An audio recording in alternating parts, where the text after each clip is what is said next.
Das Jahr 2023 ist in der chinesischen Astrologie das Jahr des Hasen.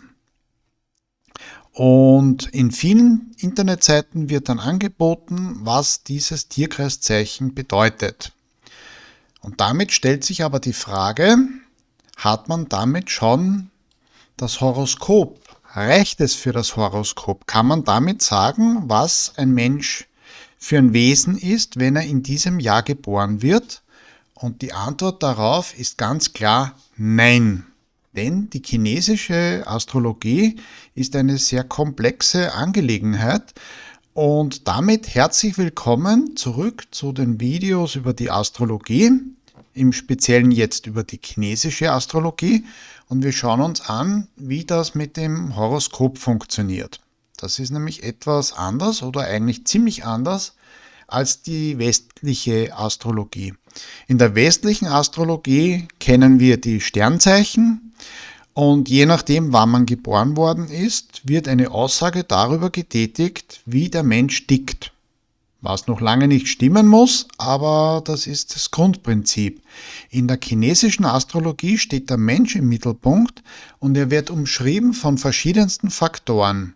Man kennt zwar in der westlichen auch einige, wie den Aszendenten und die Planeten und Häuser. Wie schaut das jetzt bei der chinesischen Astrologie aus? Das erste, was man einmal braucht, sind 4 verschiedene Tierkreiszeichen. Das können auch 4 gleiche sein, das kann passieren, aber es können auch 4 verschiedene sein, was die Sache schon kompliziert macht. Aber jedes der Tierkreiszeichen bekommt auch zusätzlich ein Element. Damit hat man 8 Symbole, die den Menschen umschreiben und beschreiben, aber damit ist es noch nicht. Das Universum teilt sich nach chinesischer Denkweise in die Yin-Kraft oder in die Yang-Kraft. Jedes der 12 Tierkreiszeichen ist entweder Yin oder Yang, also noch eine zusätzliche Komponente. Und auch die Himmelsrichtung spielt eine Rolle, bei der die Planeten, nicht so viele wie in der westlichen Astrologie, aber doch, zusammen mit der Jahreszeit und zusammen wieder mit einem Element verbunden wird. Machen wir es ganz einfach, fangen wir mit Yin und Yang an. Die Yin-Kraft gilt als dunkel, kühl, weich und weiblich. Die Yang-Kraft ist hell, heiß, hart und männlich und umschreibt damit das Verhalten, das ein Mensch an den Tag legen kann. Jedes Tierkreiszeichen ist entweder Yin oder Yang. Und jetzt kann man sich leicht ausrechnen, wenn man 4 verschiedene Tierkreiszeichen für das Horoskop benötigt, kann es locker passieren, dass 2 Yin-Kraft sind und 2 Yang-Kraft. Also das wechselt sehr schnell und sehr oft und auch bei den Elementen gibt es diese Verbindungen.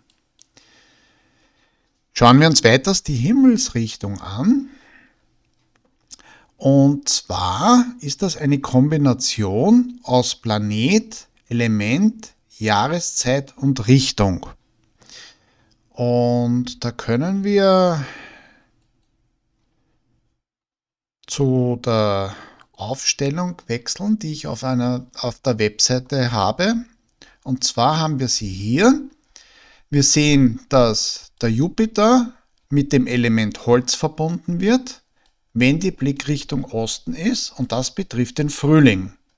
Das heißt, man hat 4 Komponenten, die eine Aussage treffen, und zwar die Grundlage ist, wenn man die Tierkreiszeichen in einen Kreis zeichnet, dann ergeben sich 4 Dreiecke und damit auch 4 Blickrichtungen, die auch Aussage darüber treffen können, mit welchen Tierkreiszeichen kann man besonders gut und welche stehen einem genau gegenüber, und da ist die Verbindung auch möglich natürlich, aber vielleicht nicht ganz so einfach.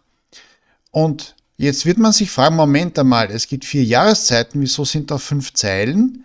Weil es auch, und das macht es noch ein bisschen komplizierter, eine 5. Jahreszeit gibt, eine 5. Himmelsrichtung eigentlich, nämlich die Mitte. Und die Mitte ist jeweils das letzte Fünftel der Jahreszeiten. Und das hängt mit der chinesischen Philosophie zusammen. So, gehen wir zurück. Wir haben gesagt, dass die wesentliche Beschreibung des Menschen und damit eigentlich das Herzstück des Horoskops die 4 Säulen sind.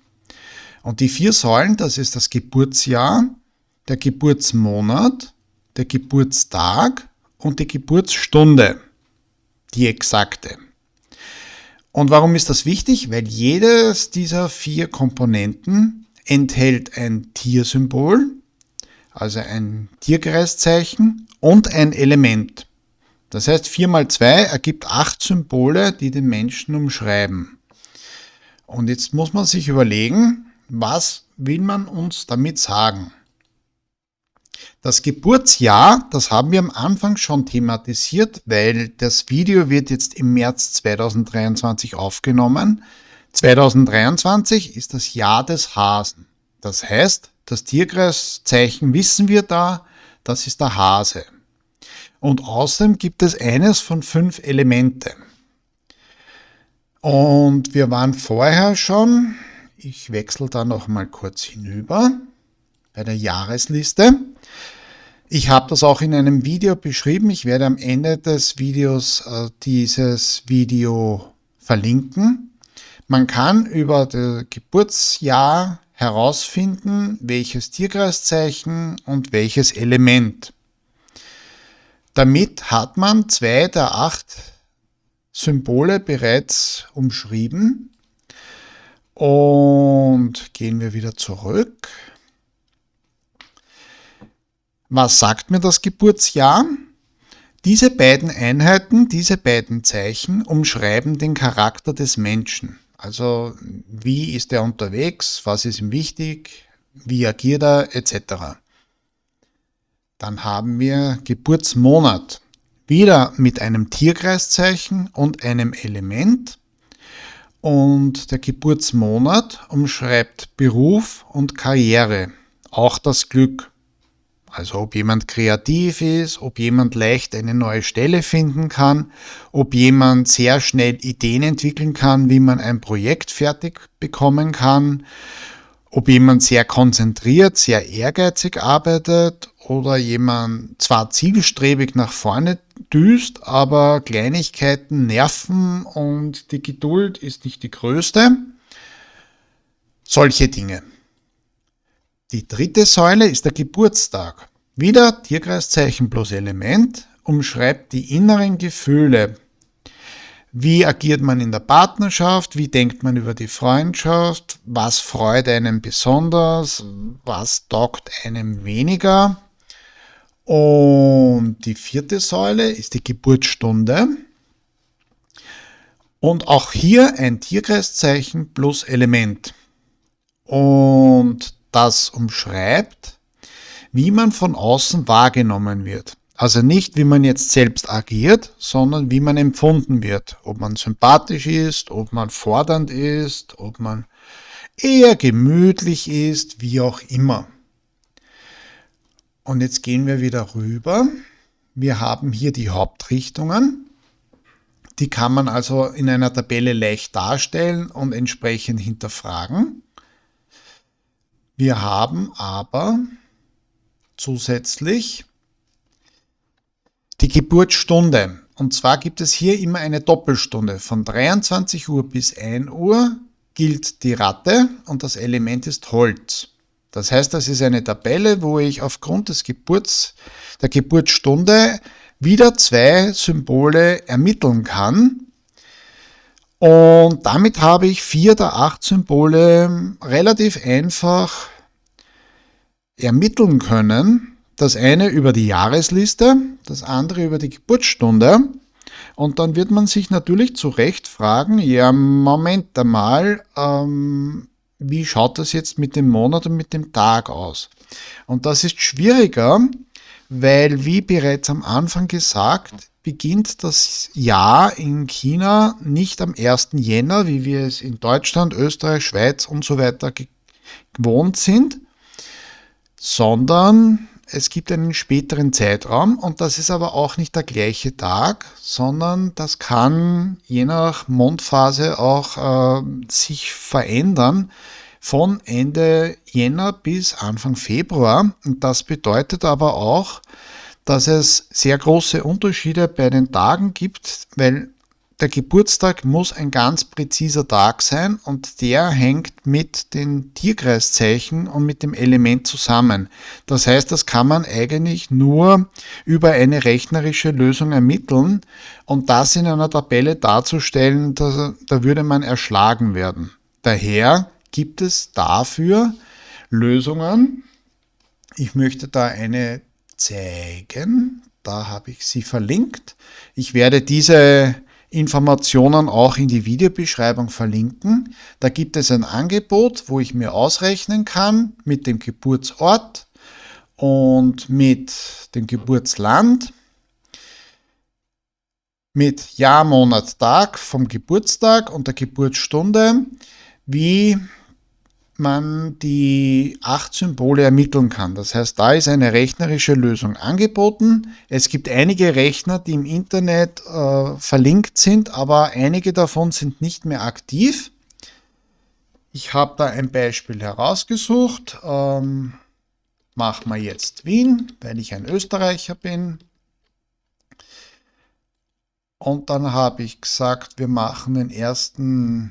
Jänner 1980, dass wir es ganz einfach machen, um 0 Uhr, männlich, berechnen und zack.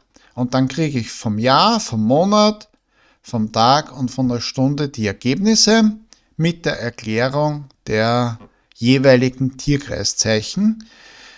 Da wird aber nicht auf das Element eingegangen. Das ist ein Angebot, wo man sich auch entsprechende Horoskope erstellen lassen kann und wo es Online-Kurse gibt etc. Ich wollte nur zeigen, also über so eine Abfrage ist es möglich, die 8 Symbole ohne großen Aufwand zu beziehen. Die Seite werde ich dann nachher verlinken. Gehen wir wieder zurück und schauen uns das noch einmal in aller Ruhe an. Noch einmal das Beispiel, 1. Jänner 1980, 0 Uhr. Und dann bekomme ich beim Jahr das gemütliche Schaf und die Erde. Dann bekomme ich die Ratte und das Feuer. Dann bekomme ich den Hahn und das Wasser. Und dann bekomme ich noch einmal Ratte und Wasser. Das heißt, ich habe 3 verschiedene Tierkreiszeichen, wobei der Charakter wird durch Schaf und Erde repräsentiert. Beruf ist Ratte und Feuer. Die Liebe und Freundschaften sind Hahn und Wasser. Und wie ich von außen wahrgenommen werde, ist wieder Ratte und Wasser. Was kann man darüber sagen? Das Schaf ist ein Herdentier, das nicht unbedingt gern in der ersten Reihe steht, das sich am liebsten wohlfühlt in der zweiten Reihe und ein Teamplayer ist. Die Ratte ist ein ehrgeiziges, sehr weises, altes Tier, das sehr schlau ist, aber nicht unbedingt geduldig. Also im Beruf Ratte und Feuer, ja, das ist schon eine interessante Kombination. Wenn es um Freundschaften geht, ist der Hahn sehr fordernd und entsprechend kann das auch eine Herausforderung für die Freundschaften sein.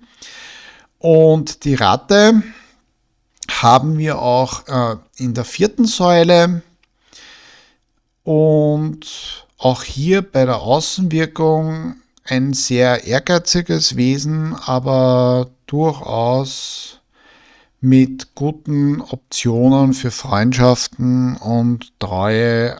Also da gibt es die verschiedensten Varianten. Und jetzt müssen wir uns überlegen, wir haben hier 8 Symbole. Dann kommt noch Yin und Yang von der chinesischen Philosophie dazu und bei jedem von den 8 Symbolen. Und dann haben wir die Himmelsrichtung und damit haben wir das Horoskop von einer Person.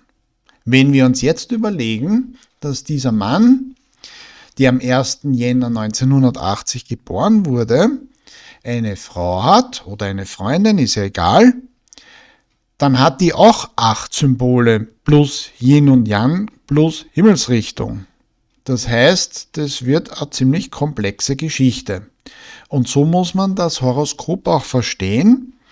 Das chinesische Horoskop sagt nicht, du bist so, sondern es umschreibt Trends, wie eine Person agieren könnte, was einer Person wichtig ist, was eher nicht so relevant ist, ob man geduldig ist oder nicht.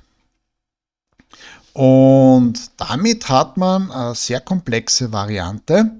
Und das zeigt aber auch, dass die Webseiten, die eine schnelle Nachricht rausbringen und sagen, ermitteln Sie Ihr Tierkreiszeichen, falsch liegen, weil dann weiß ich wohl den Charakter vom Jahr. Wenn ich ein Glück habe, gehen die Medien noch darauf ein, dass es ein Element auch gibt. Aber die Geschichte ist etwas komplexer, zumal die Elemente ineinander greifen. Also das Wasser kann zum Beispiel Feuer löschen und jedes der Elemente steht für einen bestimmten Charakter. Und von daher ist das natürlich schon eine sehr komplexe Systematik, die hier angewandt wird. Ich werde die vorher vorgestellten Seiten mit der Jahresliste und mit den Horoskopdetails verlinken. Da gibt es dann auch den Link, den ich vorhin aufgerufen habe, um sich selbst die 8 Symbole ausrechnen zu lassen. Und ich verlinke nachher auf das Video, in dem ich die Jahresliste vorgestellt habe. Und ja, ich hoffe, dass das einigermaßen verständlich war, weil es sind doch sehr viele Informationen für eine einzelne Person. Und danke fürs Zusehen und Zuhören. Bis zum nächsten Mal. Alles Liebe.